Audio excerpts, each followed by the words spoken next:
Alrighty, welcome back to Climbing Class as provided through the Lemoyne Center. Let's talk about context. As always, I'm your English teacher, Mr. Bauhoff, and I know that's a little low, but I gotta point out stuff on the screen here, so bear with me. Alright, so for any of you who remember, I'm a big fan of the Red Scarf Girl.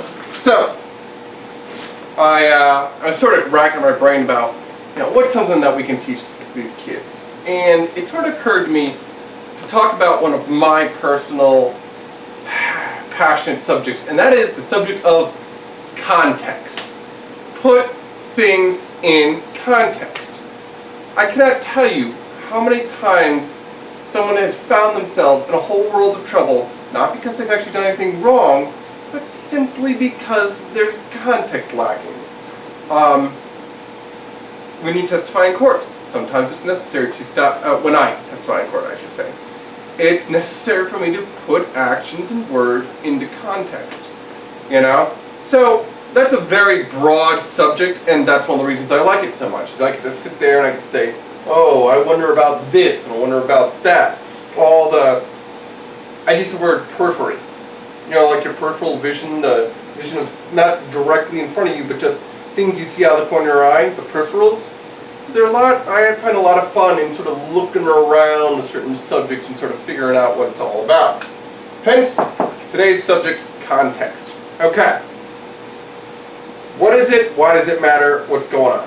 Now, up till now in your schooling, you should have been given at least a nominal sense of context before you start a book. I'm not quite certain what they've been giving you so far. If I had to guess, you'll probably be reading something like The Scarlet Letter, Moby Dick is popular. I read The Yellow Wallpaper, which is a short story, 3 different times in college. So you sort of run through the regular list of the top 10 picks for good books. Or The Outsiders, another classic. But my point here is that sometimes, whenever you discuss these books, teachers often like to stop before you begin and give you some background context before you go in. I mean, can you really understand The Scarlet Letter if you don't know about early colonial America? Lots of the elements of what's going on, like the preacher being a communal leader. It'd be pretty unusual if a governor was a practicing priest and went in front of the state.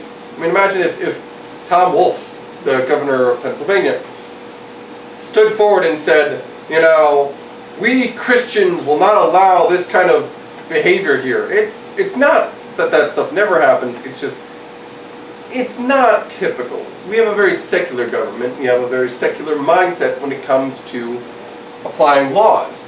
And the Scarlet Letter is a big reason for that. The background being that in early colonial America, there was a hyper-religious mindset that people found not just their morality, but their cultural values from going to church. It was a common community. Nowadays, we tend to draw our inspiration for how we pass rules less on a church, usually. I mean, they're still involved. But more from, I use the term zeitgeist.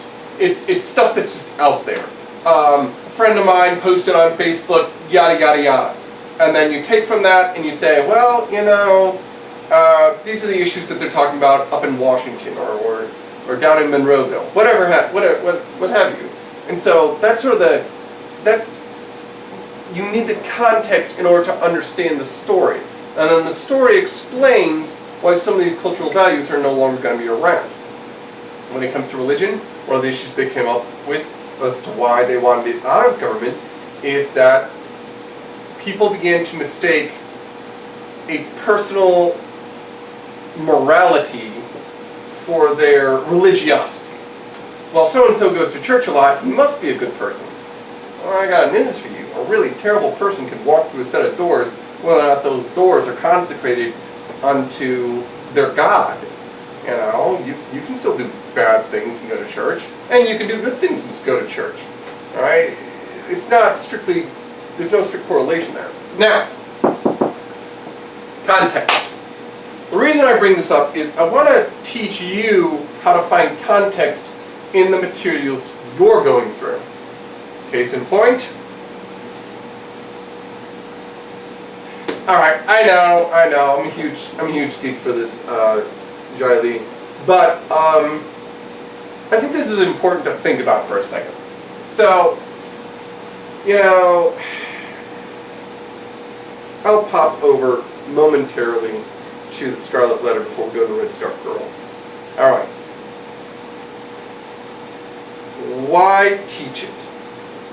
Now, if you're following my history class, then you know that one of the things that happens in America is considered a cultural evolution.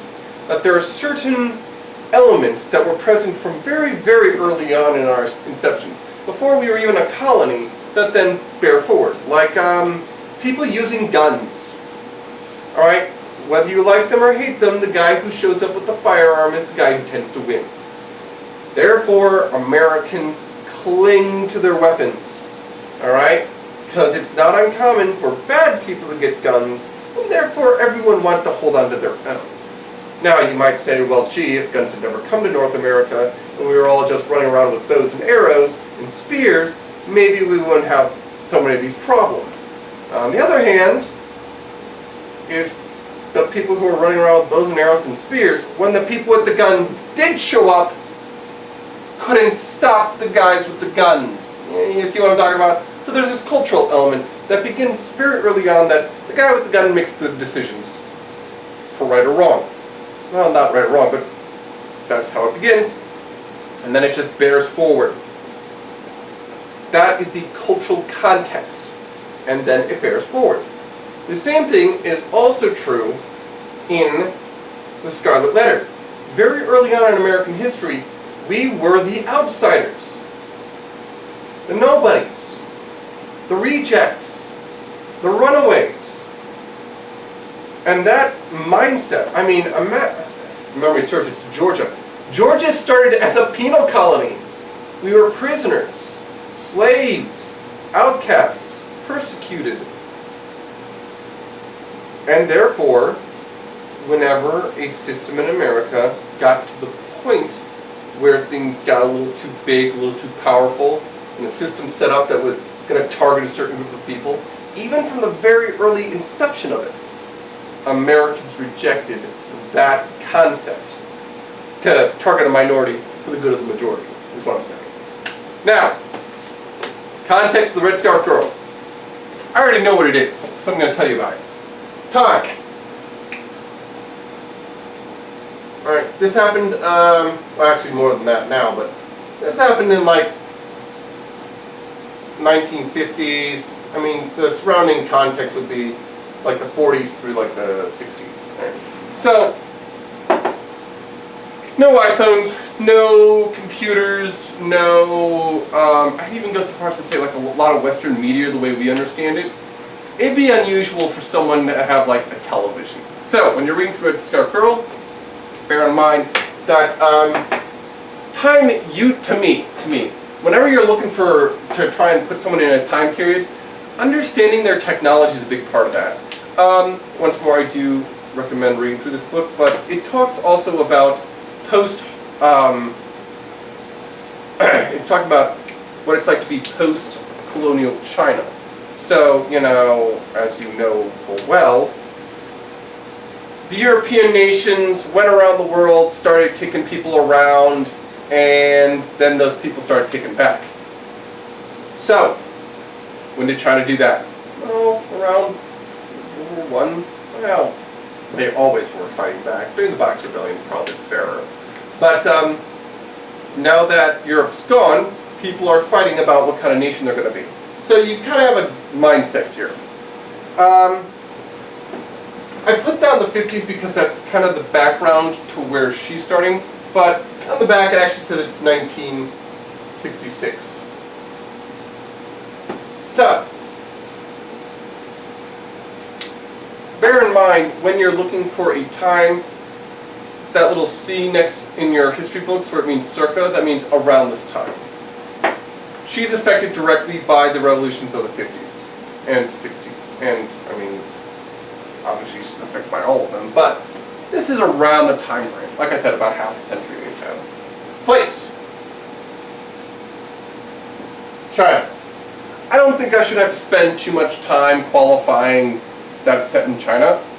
As you'll come to see very, very quickly, her tradition, her language, her culture, it's all Chinese. It's all about Chinese background. But you're about to see how we arrange this information. Culture,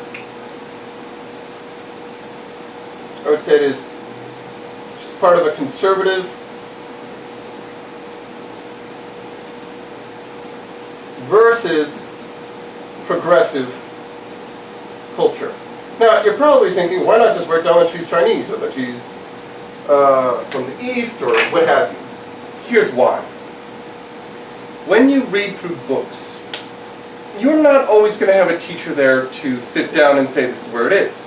And as you can see over here, even if you do have some background about, well, the Great Leap Forward is happening in the 50s and the 60s, so that's around when it happened, that doesn't mean they're going to hit the nail on the head either. I mean, there are events that she references in this book that happened before 1966, and there are events in this book that happened after 1966, because it was written down years later. But it does give you an approximate time. Now, the reason I want you to learn this skill is because when you reach a point in your background that you can start doing research on your own, you yourself will be responsible for figuring out whether or not to believe this stuff. Let me give you an example.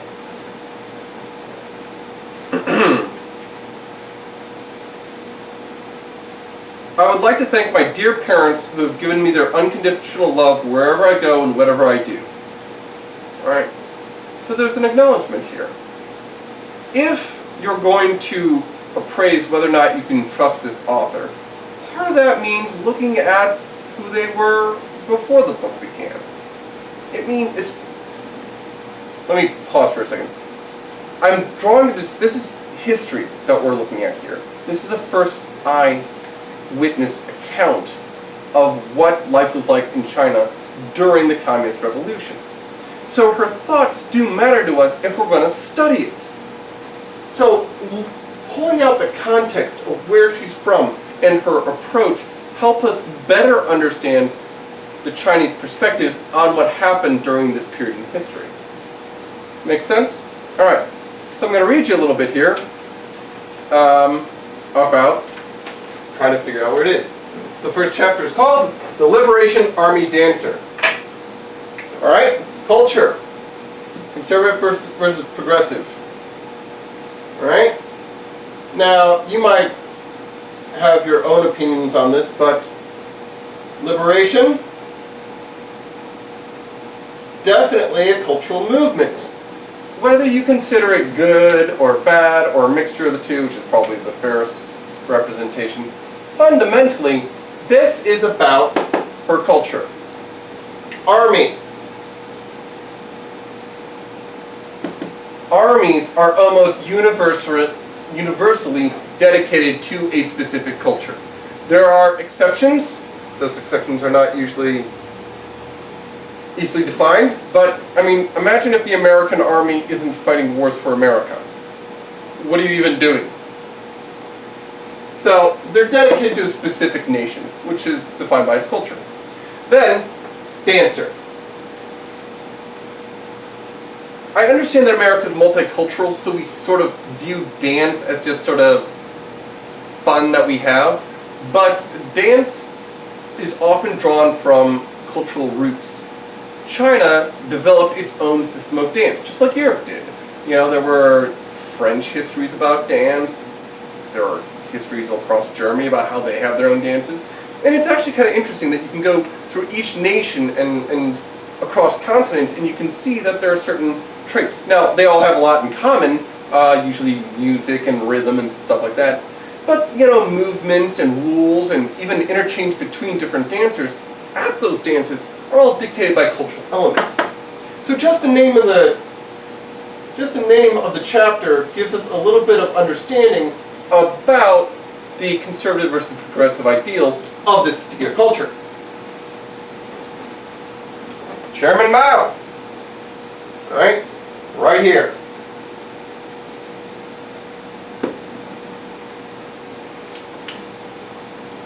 Does that sound like a, I don't know, German name, or Swedish, or Dutch? This helps us understand the place we're in because of the kind of language that people speak there.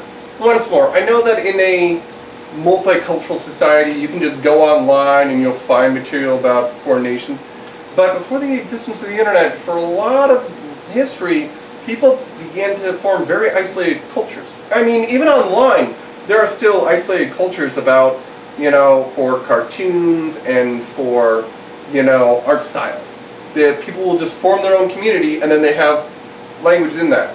One of the most ridiculous, common examples that English teachers are almost required to be aware of is something called lolcats, where people speak doggo language and catto language. Ken has cheeseburger. It's technically considered a culture.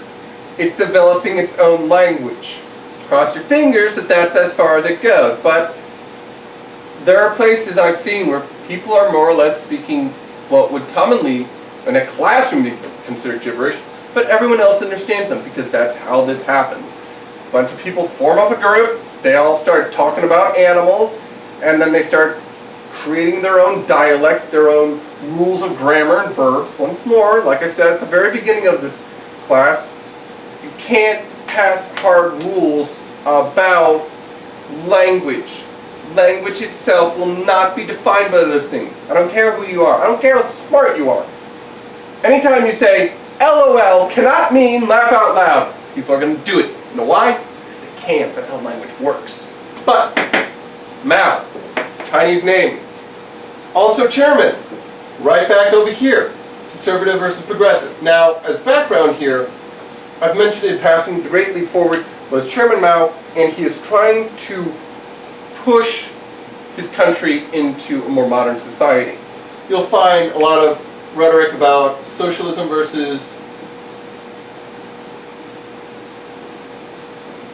capitalism. And people fight about this stuff to this day. But it's these two ideals that battle back and forth. Okay, her parents, for their community, are actually well off.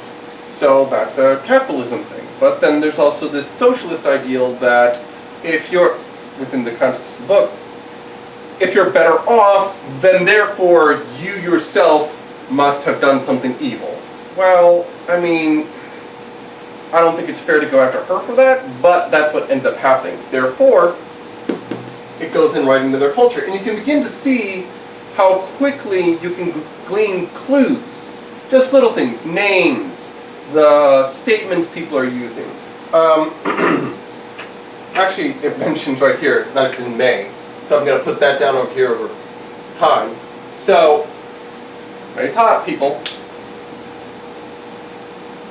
Within the first page, I haven't even finished the first sentence, we have a better understanding of who this person is, what they believe in, and why they believe what they believe. Now, how do we apply this today?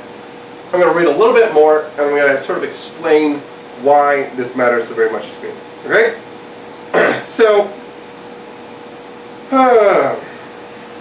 we were all focused and confused by the two-part harmony of the Young Pioneers' anthem. We are young pioneers, successors to communism. Our red scarves flutter on our chests. Hence the name Red Scarf Girl. Principal Long leaned forward from her big desk. I know you must be wondering about the Liberation Army soldier, she said. She sounded cheerful and excited. Why had she come? What did she want you to do backbends? She looked at us one by one and then took a long sip from her tea mug as if she wanted to keep us guessing. She was Comrade Lee from the Central Liberation Army Arts Academy. She is recruiting students for the dance training class. Alright? Use these methods to figure out what's going on. You know what a principle is. And, I mean, I hate to say it, but I was used to be a teacher. We all know that teachers love to sit their students on and, you know, oh, you'll never guess what I heard the other day. Just little things like that, just to keep the interest going. We're trying over here, all right? We want you to be interested in our subjects. But the context of what's going on here is that she wants to be a part of this dance academy.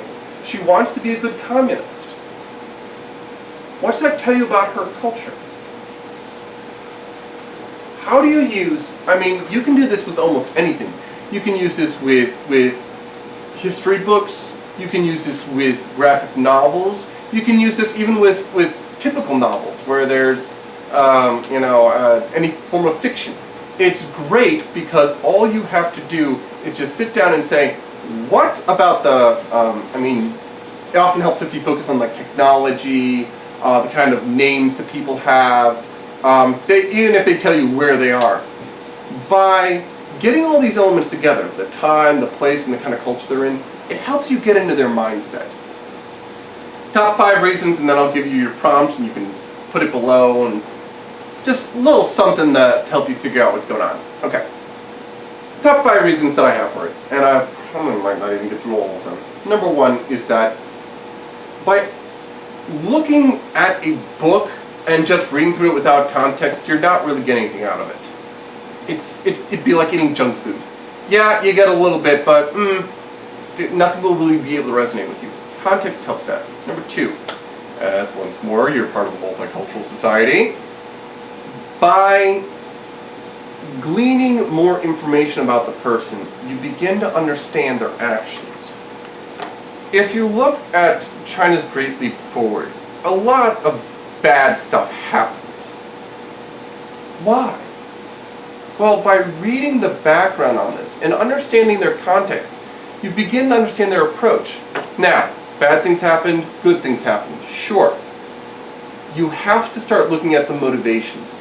She wants to be a good communist. She worships socialism and despises capitalism. That's going to cause her to take actions. Now, are those actions always good?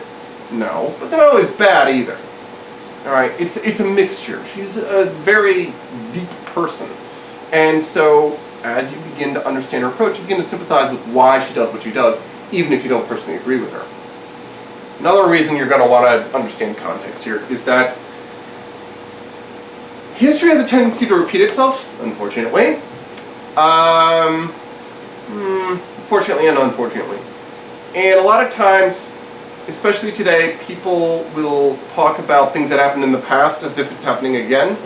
If you do not study the context of those actions, not only are you likely to repeat the bad stuff, but you might actually be in danger of stopping the good stuff from happening. In terms of this book, one of the bad things that goes on is that she doesn't get into the academy. Well, why not?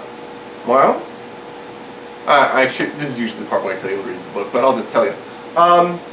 Her family's well off. They do not appear to be good socialists, and therefore she's not allowed in. It's not a good thing. So when someone comes to you and says, well, they're too well off in order to properly be a socialist, you gotta be really careful about that. I mean, frankly, she's very talented, she's very intelligent. She would have been a great asset to the Liberation Army. 4. And I know I'm running out of time, so I'll make this very brief. You need to use context in order to expand your own self. What are some blind spots that you may possess? And 5, context it's fun. It's fun to learn about other people. All right, here's your challenge. Post it below. What is your favorite book? It can even be religious. And what are some things that you can glean from it about, like, the context? A little while ago I was studying the Hebrew Bible, and there are little bits of context, little cultural norms, little bits of history sprinkled all throughout it, and if you don't really understand the background to some of that stuff, you read through it and you'll be completely confused. Not because of some sort of, let's say, meta reason, but simply because there's background information that you lack. So, post your favorite book, tell us a little bit about how you can glean some context about the society of the time, and post in the comments below. Alright, thanks for showing up, and hope you have a good one. See you next week.